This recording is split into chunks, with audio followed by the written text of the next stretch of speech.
কোনো একটি ভিডিওতে আমি বলেছিলাম নাউন কাকে বলে এবং সেখানে একটু ধারণা দিয়েছিলাম যে নাউনের কিন্তু অনেক প্রকারভেদ আছে। নাউন কাকে বলে, যে কোনো কিছুর নামকে নাউন বলে।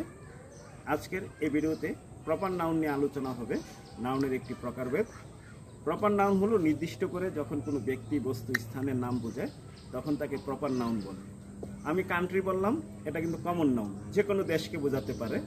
কিন্তু আমি যখন বাংলাদেশ বললাম তখন কিন্তু যে কোনো দেশকে বোঝাবে না, এটা বাংলাদেশ নামক দেশকে বোঝাবে। আমি ক্যাপিটাল বললাম, রাজধানী, যে কোনো রাজধানীকেই বোঝাতে পারে। কিন্তু আমি যখন ঢাকা বললাম তখন বাংলাদেশ নামক রাষ্ট্রের রাজধানীকে বোঝাচ্ছে। তাহলে এটা কিন্তু নির্দিষ্ট, স্পেসিফিক।